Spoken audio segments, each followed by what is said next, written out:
आइए अपना topic start करते हैं, जिसका नाम है प्राचीन धार्मिक आंदोलन। तो ये आपका हो गया प्राचीन धार्मिक आंदोलन। तो इसमें जो है सबसे पहले हम देखेंगे भारतीय दर्शन देखेंगे। हम इसमें भारतीय दर्शन क्या कौन, तो भारत में जो है दो तरह के दर्शन है, एक तो आस्तिक हो गया और एक हो गया नास्तिक। आस्तिक दर्शन में आपके कितने दर्शन आते हैं? 6 दर्शन आते हैं।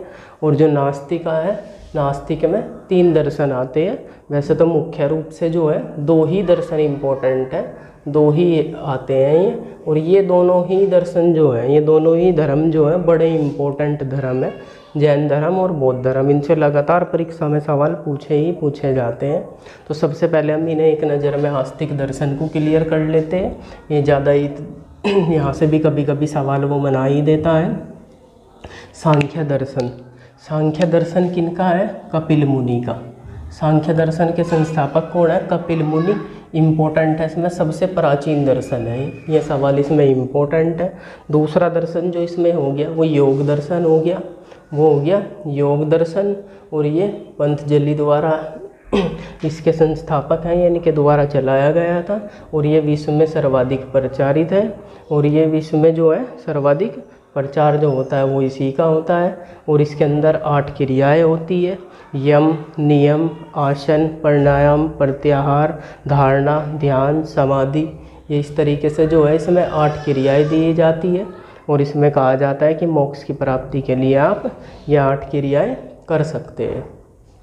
न्याय दर्शन जो है ये अक्षपाद गौतम का है। वैशेषिक दर्शन जो है ये कणाद और उलूक, यानी कि कणाद और उलूक ये एक ही है। वैशेषिक दर्शन कणाद का है। पूर्व मीमांसा जैमिनी का है। उत्तर मीमांसा वैदरायण का है, वैदरायण का है या वेद व्यास का। उत्तर मीमांसा जो है वो वैदरायण का है। तो ये हमारे कितने दर्शन थे? ये आस्तिक दर्शन थे हमारे। ये 6 दर्शन होते हैं, ये 6 के 6 हमने देख लिया। अब हम इधर नास्तिक दर्शन में आएंगे तो यहाँ पर देखेंगे हम जैन धर्म और बौद्ध धर्म को देखेंगे। आस्तिक में और नास्तिक में क्या अंतर है? इसमें ये क्या करते हैं? ये वेदों की जो प्रमाणिकता है, वेदों की प्रमाणिकता को ये मानते हैं। ये वेदों की प्रमाणिकता को मानते हैं, लेकिन ये वाले दर्शन ये नहीं मानते। ये वेदों की प्रमाणिकता को स्वीकार नहीं करते, स्वीकार नहीं करते हैं। और ये वेदों की प्रमाणिकता को स्वीकार करते हैं। तो ये आस्तिक दर्शन में आते हैं, ये नास्तिक में आते हैं। ये 6 होते हैं, 6 के 6 का जो है हमने देख लिया इन्हें। और इनसे जो है ज़्यादा खास एग्ज़ाम में सवाल बनते नहीं है, तो इसीलिए उन्हें ज़्यादा पढ़ने की ज़रूरत ही नहीं है। तो अब जो हमारा सवाल बनता है वो जैन धर्म और बौद्ध धर्म पर बनता है। अब जो है हम इन्हें ही डिटेल में पढ़ेंगे। तो वो था, एक चीज़ समझेंगे आप यहाँ पर, 6ठी शताब्दी, 6ठी शताब्दी ईसा पूर्व में क्या हुआ था यहाँ पर? जो ये गंगा घाटी थी, जो गंगा घाटी थी, यहाँ पर साम्राज्यवाद का उदय हो गया था। साम्राज्यवाद का उदय हो गया था। और यहाँ पर ये घटनाएं हो रही थी। और यहाँ पर अनेक धार्मिक संप्रदायों का भी उदय हुआ, अनेक धार्मिक संप्रदाय का भी उदय हो गया। यहाँ पर 6ठी शताब्दी ईसा पूर्व जो है ये एक विशेष क्रांति के तौर पर इसे देखा जाता है। ये एक विशेष क्रांति काल के रूप में देखा जाता है। 6ठी शताब्दी ईसा पूर्व का जो है, और पूरा गंगा घाटी का जो परिदृश्य है पूरा का पूरा चेंज हो जाएगा। अभी यहाँ पर हम देखेंगे, यहाँ पर जितनी भी हमारे यहाँ पर ये साम्राज्यवादी घटनाएं हैं, साम्राज्यवादी जितनी भी घटनाएं हैं या फिर धार्मिक घटनाएं हैं जितनी भी, ये सभी की सभी का जो सेंटर बनेगा, यानी कि इन घटनाओं का जो केंद्र बनेगा वो केंद्र बनेगा मगध।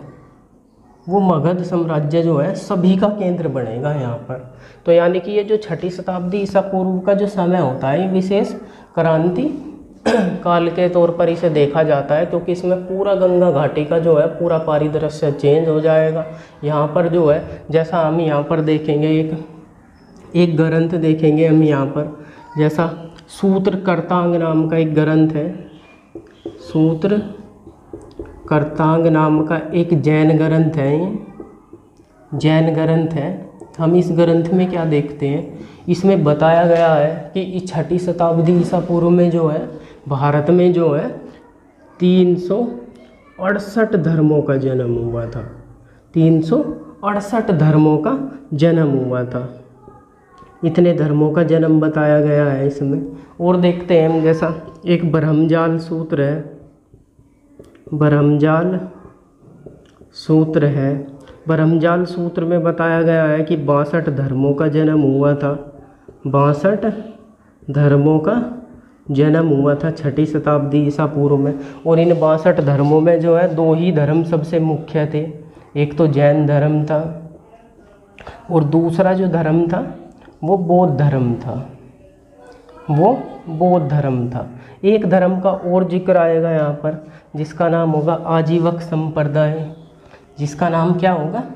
आजीवक संप्रदाय। आजीवक संप्रदाय।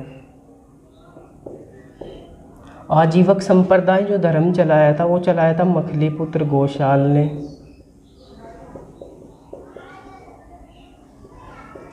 मखलीपुत्र गोशाल ने। ये जो जैन धर्म के संस्थापक थे महावीर स्वामी, ये इन्हीं का शिष्य था। ये महावीर स्वामी का ही शिष्य था। बाद में जाके इसने अपने जो है आजीवक संप्रदाय जो है एक अलग ही धर्म बना लिया था। शुरू में स्टार्टिंग में जो है ये महावीर स्वामी का ही शिष्य रहा था। आजीवक संप्रदाय में इसने क्या कहा था? इसने कहा था भाग्य में जो लिखा है वह अटल है, यानी कि वो जो है अटल है, बिल्कुल उसे बदला नहीं जा सकता। तो यहाँ से जो है भाग्यवाद और अटलता का जो सिद्धांत है, भाग्यवाद और अटलता का जो सिद्धांत है वो इसी का दिया हुआ है। तो ये एग्ज़ाम में एक बार पूछा गया था, भाग्यवाद और अटलता का जो सिद्धांत है वो किसने दिया था? तो ये मखलीपुत्र गोशाल ने दिया था। ये आप ध्यान रखेंगे। तो ये इस तरीके से हमने यहाँ पर देखा जैन धर्म और जो बौद्ध धर्म है वो किस प्रकार यहाँ पर आए। बाद में आजीवक संप्रदाय के आधे लोग जैन धर्म में जुड़ गए और आधे लोग बौद्ध धर्म में जुड़ गए। ये दोनों भी ख़त्म हो गए, ये भी ख़त्म हो गए। अब पूरे तरीके से बस जैन और बौद्ध धर्म रह जाएंगे भारत में।